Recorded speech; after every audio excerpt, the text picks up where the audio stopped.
Урматтуу өспүрүм же абитуриент. Эгер силер кесип тандоодо баш катырып ойлонуп жаткан болгон болсоңор, анда бул эфир силер үчүн. Силер менен мен Чынара мугалим болмокчумун. Саламатсыңарбы? Кесип тандоодо 10 сунуш айтамын. Силер анын ичинен өзүңөргө макул келгенин кабыл аласыңар. Эң биринчи эреже кесип тандоодо ата энеңди, мугалимди сөзсүз түрдө кеңеш сурайсың, угасың, бирок акыркы чечимди сен гана чыгарышың керек. Экинчи кеңешим: сөзсүз түрдө кесиптер боюнча иликте, интернеттен кара, изден, Google'дан, YouTube'дан кара. Эч качан бир эле чечим менен кесипти тандоо туура эмес. Анткени заман улам өзгөрүп жатат, өзүң жакшы билгендей. Кайсы бир кесиптер жок болуп жатса, кайсы бир кесиптер жаңыдан пайда болуп жатат. Андыктан кесип тандоодо кайсы кесиптер рынокто кандай жүрүп жатат, кайсы кесип кирешелүү, кайсы кесиптеги жөндөмдөр сенин таланттарыңа, жөндөмүңгө, кызыкчылыктарыңа дал келет. Мына ушулар жөнүндө сөзсүз түрдө интернеттен көбүрөөк маалымат топтоп изден. Бул багытта жаңылыктар боюнча ата энелерибиз бизге караганда көп нерсени билбеши мүмкүн. Анткени алар силердей улуу муундар, силердей интернетти жакшы өздөштүрүшпөйт дегендей. Ошондуктан аларга караганда интернеттен силер жөндөмдүүрөөксүңөр. Демек интернеттен өзүң жаңы кесиптер боюнча өзүңдүн кызыкчылыгыңа дал келген маалыматтарды көбүрөөк билишиң керек. Үчүнчү кеңешим: сөзсүз түрдө кесип тандоодо өзүңдүн жөндөмдөрүңдү, сапаттарыңды так анык билишиң керек. Бул үчүн сен өзүңдү жакшы таанышың керек. Сен кесип тандоодо лидерлик сапатың кандай, команда менен иштөө жөндөмдүүлүгүң кандай. Демек, сенде лидерлик сапат күчтүү болгон болсо, команда менен иштешүү жөндөмүң күчтүү болгон болсо, кесип тандоо жаатында ушул багытта туура тандасаң жакшы болот. Анткени сен бул жөндөмүңдү өнүктүрүүгө мүмкүнчүлүк болот. Төртүнчү кеңеш: балким сен эгерде чыгармачыл болгон болсоң, таланттуу болгон болсоң, искусствонун адамы болгон болсоң, анда ошол жаатта кесип тандасаң, ал талантыңды, жөндөмүңдү, чыгармачылыгыңды өнүктүрө турган кесип тандасаң, бул да сенин тез өсүп жетилишиңе, карьералык жактан тез ийгиликтүү болушуңа жакшы мүмкүнчүлүк. Бешинчи кеңешим: эгерде сен өзүңдү команда менен иштегенде ыңгайлуу сезесиңби, же жалгыз өзүң иштегенде ыңгайлуу сезесиңби? Көпчүлүк менен мамиле кылуу, же болбосо жалгыз өзүң отуруп иштегенде комфортно болобу? Кимиси сага көбүрөөк ыңгайлуу, жагымдуу болот, ошол жагын эске алып туруп, ошого жараша кесип тандаган жакшы. Эгерде сага жалгыз иштеген жаккан болсо, анда мисалы үчүн компьютер тармагында программист, дизайнер, бухгалтер сыяктуу кесиптерди тандасаң, жалгыз жеке иштегенге жакшы. Эгерде команда менен иштей турган, көпчүлүк менен сүйлөшүп, элдер менен баарлашкан кесиптер жаккан болсо, анда ошол багыттагы кесиптерди тандаганың жакшы болот. Андан кийинки 6-чы эреже: балким сен өзүң байкабаган абалда, маани бербеген абалда мектепте кайсы сабакка көбүрөөк кызыгасың, кайсы предмет сага кызыктуу, кайсы предметте сен ошол предметке аябаганда берилип кетесиң, кайсы предметти интернеттен өз алынча изденип, дагы тереңирээк билип, ачып, изилденип, окугуң келип, мындай кызыгуу жаратат, ой жаратат. Демек, эгерде сага кандайдыр бир предмет жагып, ошол жөнүндө иликтеп, кызыгуу жараткан болсо, бирок сен аны кесип катары тандай элек болгон болсоң, балким бул сенин ички потенциалың ошол предметке байланыштуу кесипте жаткандыр. Мына ушул нерсени дагы сөзсүз эске алып коюшуң керек.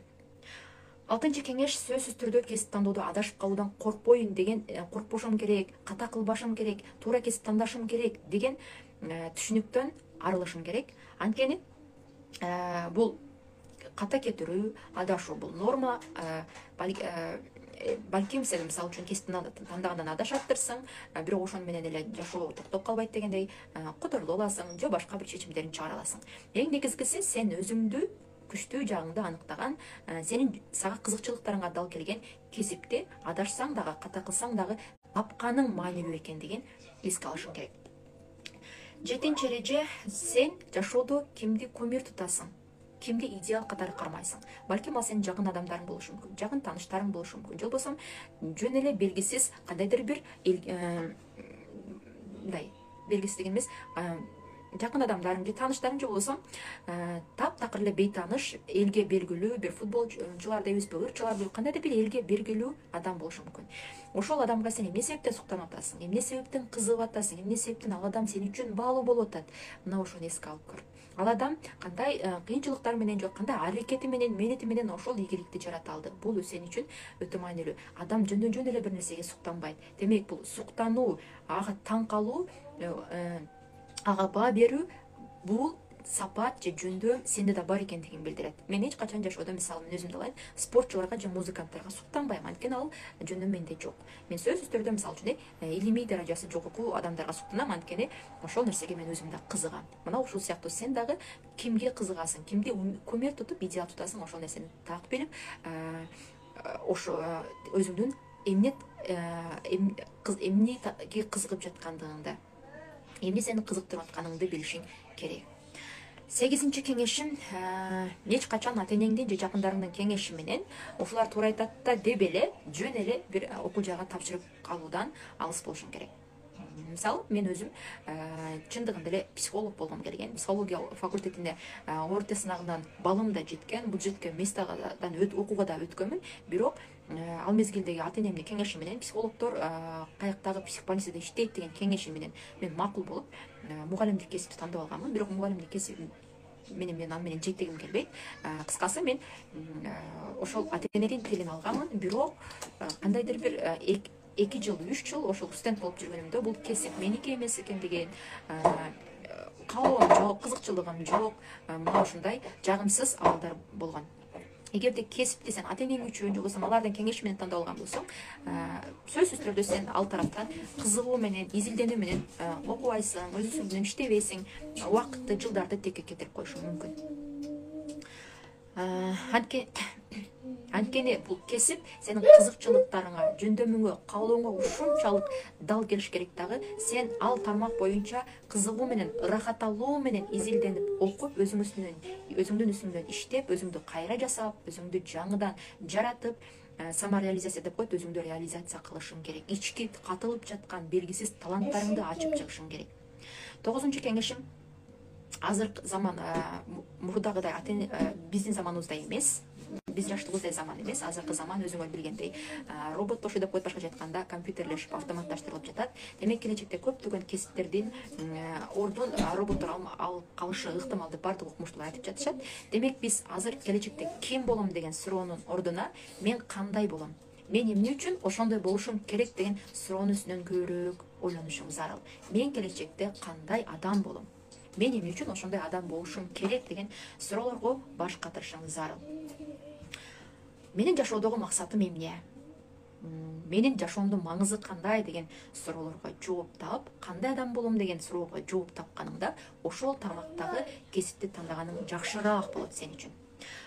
10-чу кеңешим, дүйнөнү таанып, мисалы үчүн мондо мамлекеттер бар экен, борбор шаар мындай экен, же болбосо дүйнөнү таанып эмес, өзүңдү таанышың керек. Азыркы заман ушунчалык өзгөрүлүп атат, гибкий деп коет, улам алмашып жаткандыктан адам ушул заманда эң алгач өзүн таанышы керек, өзүн билиши керек, өзүнө эмне жагат, эмне жакпаштыгын так анык билгенде, кесибинен дагы, кылып жаткан жумушун дагы туура тандай алат, адашпайт, өзүнөн рахат алат, ошол кесиби менен адамдарга пайда бере алат. Демек биз алгач кесиптен мурун өзүбүздү таанышыбыз керек экен дагы, андан кийин ошол кесип өзүбүздү канчалык таанысак бактылуу боло алабыз, жана адашуудан алыс болот экенбиз, ката кетүүдөн азыраак ката кетет экенбиз, жана бактылуу адамдарга пайдалуу болот экенбиз. Эфирдин соңунда мен сага айтарым, кесип тандоодо алгач эң биринчи сен өзүңдүн хоббиңди танда, каалаганыңды танда. Экинчиден, ошол сенин каалаганыңдын, хоббиңдин ичинен эң күчтүүсү, эң мыктысы болууга умтул. Үчүнчү, ошол каалаганың, хоббиң менен адамдарга пайдалуу бол. Биз канчалык адамдарга пайдалуу болсок, адамдарга керек болсок, ошончолук бизге рахат да болот, акча да көп келет, Кудай дагы сооп иштерин берет, бизге өзүнүн берекесин берет дегендей. Демек, бул аз болсо дагы 10 кеңешим сага пайдалуу болот деп ишенемин. Кайра кайталап көрүп, мен эфир аркылуу берилген суроолорго баш катырып, ойлонуп, жооп таап көрсөм, балким кесиптин тандоодо адашпайсың. жөн гана ушул эфир аркылуу бир аз учкай маалымат бере кетсем, жакында август айында баштала турган өспүрүмдөрдү өнүктүрүү тренинг курсунда өспүрүмдөр үчүн 1 айлык курсум бар. Ал курста өспүрүм кесип тандоо боюнча атайын 3 сабак бар. Ал 3 сабакта өтө терең маалыматтар берилет.